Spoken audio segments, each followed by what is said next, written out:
안녕하세요. 상식 이동이 되는 지식스쿨 최 기자입니다.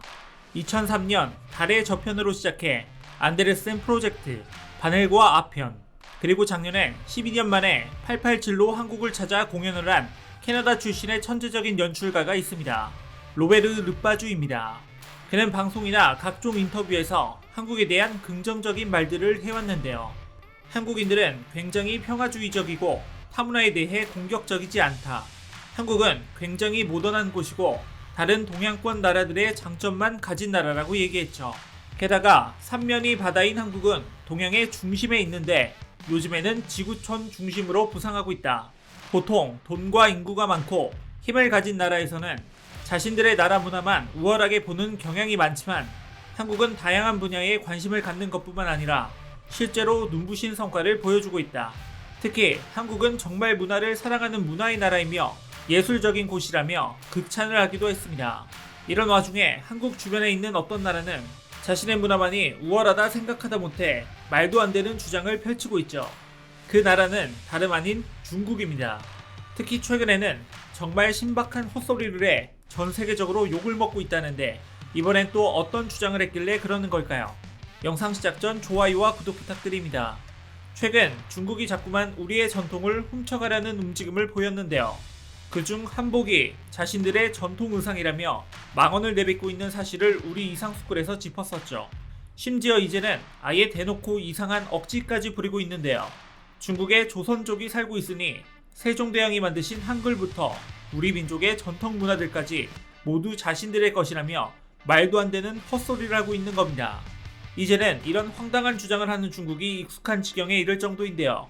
특히 중국이 작년에 했던 말 같지도 않은 주장이 다시금 재조명되고 있습니다. 중국 한 학회가 영어는 중국어의 사투리 중 하나이며 서구 문명이 중국에서 기원했다는 주장을 해 당시에도 논란을 일으켰었습니다. 실제로 지난해 7월 중국 신화닷컴, 상하이스 등 현지 매체들은 중국 베이징에서 만들어진 세계 문명기원 연구진흥협회가 모든 서양의 언어와 문화는 중국에서 유래됐다라는 주장을 했다고 보도했습니다.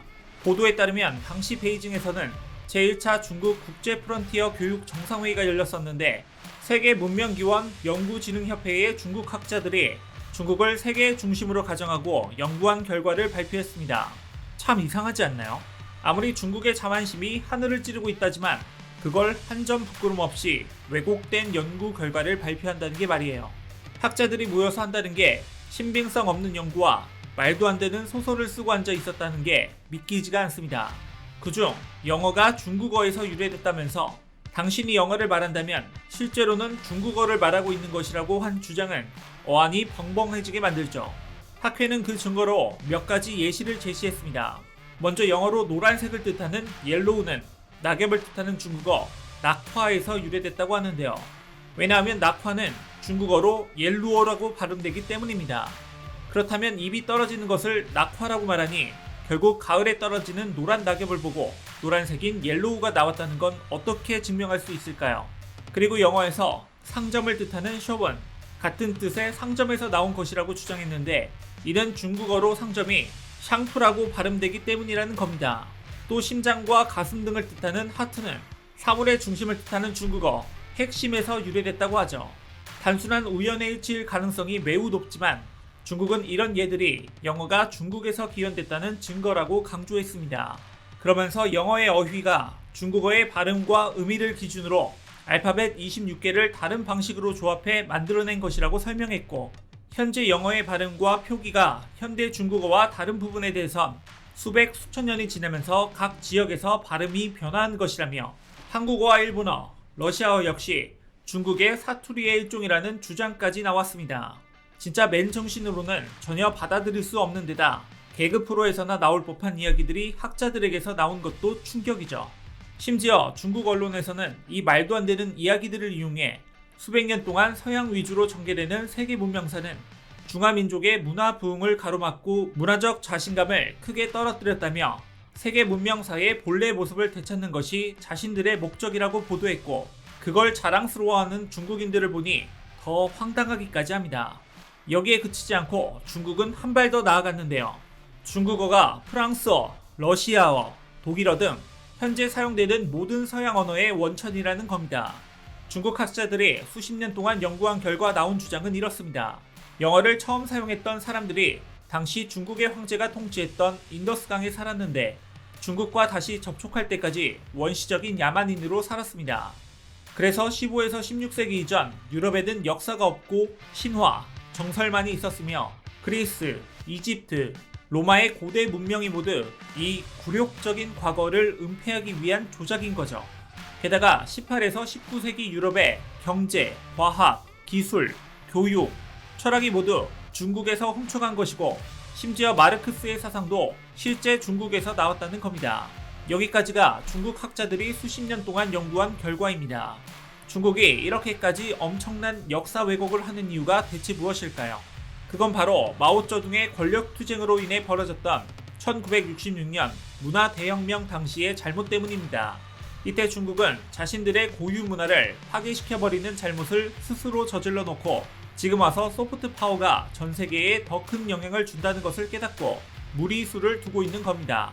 게다가 18에서 19세기를 지나 20세기에서는 중국이 가장 약했던 시기였는데 자만심이 하늘을 찌르는 중국인들 입장에서는 그런 굴욕적인 과거를 은폐하기 위한 조작과 같은 몰상식한 행동을 하는 거죠. 특히 중국이 영어권 나라들과 관계가 점점 나빠지면서 영어가 중국어의 사투리 정도밖에 안 된다는 그런 쓸데없는 자존심을 부리고 있는 겁니다. 이렇게 억지로 역사적 사실마저 부정하면서 중국은 자국의 문화 콘텐츠들을 전 세계에 우겨넣기 위해 부단히 노력하고 있습니다.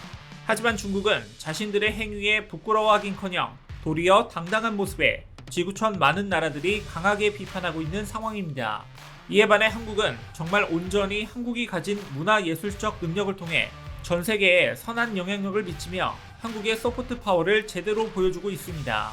특히 BTS, 블랙핑크와 같은 K-팝 아티스트들을 휩두러 K-드라마까지 전 세계를 휩쓸고 있는데요. 혐한 감정이 심한 일본뿐만 아니라 아시아 콘텐츠에 대한 장벽이 높은 미국과 유럽 등에서도 인기를 끌고 있습니다. 최근 코로나19 확산 때문에 집콕족 등이 생겨나면서 콘텐츠 수요가 늘어났는데요. 이들의 긍정적인 영향력이 글로벌 온라인 동영상 서비스 중 하나인 넷플릭스 등을 통해 K-드라마를 새롭게 발견하고 주목하고 있습니다. 지난 8월 OTT 콘텐츠 순위 사이트인 플릭스 페트롤에 따르면 사이코지만 괜찮아는 14회가 방영됐을 당시 홍콩, 베트남 등 아시아 7개국에서 시청 1위를 차지했죠. 그리고 아시아를 넘어선 인기는 페루에서 4위, 호주에서 5위, 뉴질랜드에서 7위, 러시아에서 8위를 기록하는 등 27개국에서 10위권 안에 들었습니다. 일본에서는 한국 드라마 3편이 5위권에 들었는데요. 이태원 클라스 4위, 사이코지만 괜찮아 2위, 사랑의 불시착이 1위를 차지했습니다. 특히 동남아시아 시장에선 한국 드라마가 상위권을 휩쓸고 있죠. 베트남에선 한국 드라마 5편이 10위권에 든 건데요. 여기선 사랑의 불시착이 8위, 우리 사랑했을까 3위, 사이코지만 괜찮아가 1위에 올랐습니다. 그리고 특이한 점은 오래전 드라마인 꽃보다 남자와 응답하라 1988이 역주행해 각각 5위와 6위를 차지한 것입니다. 이런 결과에 전문가들은 한국 드라마가 미드, 1D에 비해 작품 구성이 치밀하고 깊이 있다는 평가와 함께 K-드라마가 대중성과 작품성에 다양한 장르와 주제를 통한 신선함까지 갖추면서 새로운 스토리텔링을 원하는 세계 시청자들을 사로잡아 사랑받고 있다고 분석했습니다. 또 한국 드라마는 색다른 이야기를 다양한 방식으로 풀어내는 능력이 뛰어난데요. 특히 사랑받은 드라마 중 사이코지만 괜찮아는 로맨스와 호러, 스릴러가 결합됐고 사랑의 불시착은 로맨스를 기본으로 하지만 남북 분단을 소재로 활용한 겁니다. 이렇게 K-드라마가 수많은 나라의 안방을 차지하자 해외 제작사들은 한국의 뛰어난 드라마 제작 기법을 공유하고 러브콜을 잇따라 보내고 있습니다. 영화 미션 임파서블, 터미네이터, 드라마 그레이스 앤 프랭키 등을 만든 미국 제작사 스카이댄스는 CJENM, 스튜디오 드래곤과 드라마를 공동 제작하게 되었는데요. 그건 바로 TVN 드라마 호텔 델루나를 미국판 TV 시리즈로 만드는 것입니다. 특히 이번엔 국내 처음으로 미국 유명 제작사와 공동으로 드라마를 기획 제작하게 됐죠. 다른 나라에 민폐를 끼치며 억지로 자신들의 왜곡된 소프트 파워를 과시하는 중국과 다르게 한국은 우리만의 능력으로 전 세계를 감동시키는 문화 강국이 되었습니다. 게다가 로베르트 르빠주가 말한 것처럼 보통 돈이 많고 인구가 많고 힘을 가진 나라에서는 자신의 나라 문화만 우월하게 보는 경우가 많은데 딱 그 모습이 중국과 닮았죠. 하지만 한국은 중국과 다르게 굉장히 타문화를 존중하며 문화적 협력을 확대해가고 있습니다. 덕분에 전 세계 사람들은 한국의 문화 콘텐츠를 향유하며 자연스럽게 녹아들고 있습니다. 우리 한국은 여기에 그치지 않고 가장 한국적인 것을 활용해 가장 창의적인 콘텐츠로 재탄생시켜 전 세계와 공유한다면 더 이상 말도 안 되는 중국의 헛소리가 멈추거나 아무도 듣지 않겠죠. 그리고 한국의 소프트 파워는 보다 강력해지면서 아무리 중국이 우리 것을 넘보더라도 믿어주는 나라 없이 오히려 비판만 더 받을 것입니다. 이와 관련된 여러분들의 다양한 의견 댓글로 남겨주시면 감사하겠습니다. 혹시 주식 하시나요? 소프트 파워 관련 급등 종목이 알고 싶으시다면 오른쪽 버튼을 클릭해주세요.